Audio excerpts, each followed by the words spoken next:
So we have taken a few objects to check whether they sink or float in water.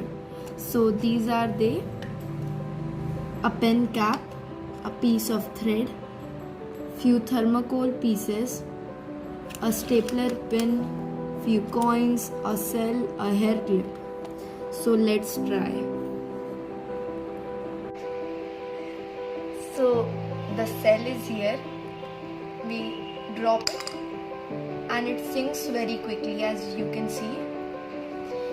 Next we take is a stapler pin and we drop it inside, and as we can see it also sinks very fast as it touches the water surface and sinks below the water surface.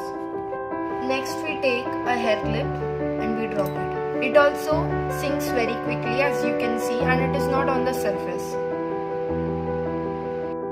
Next is the piece of thread.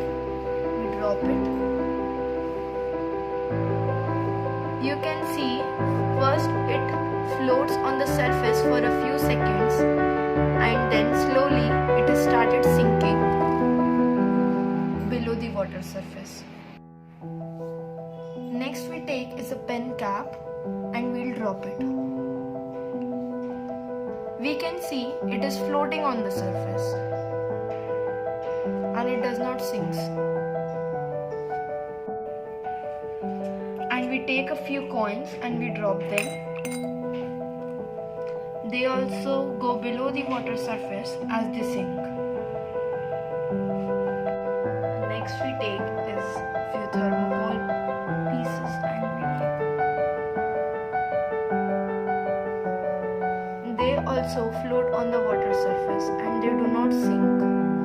So here were the objects which sink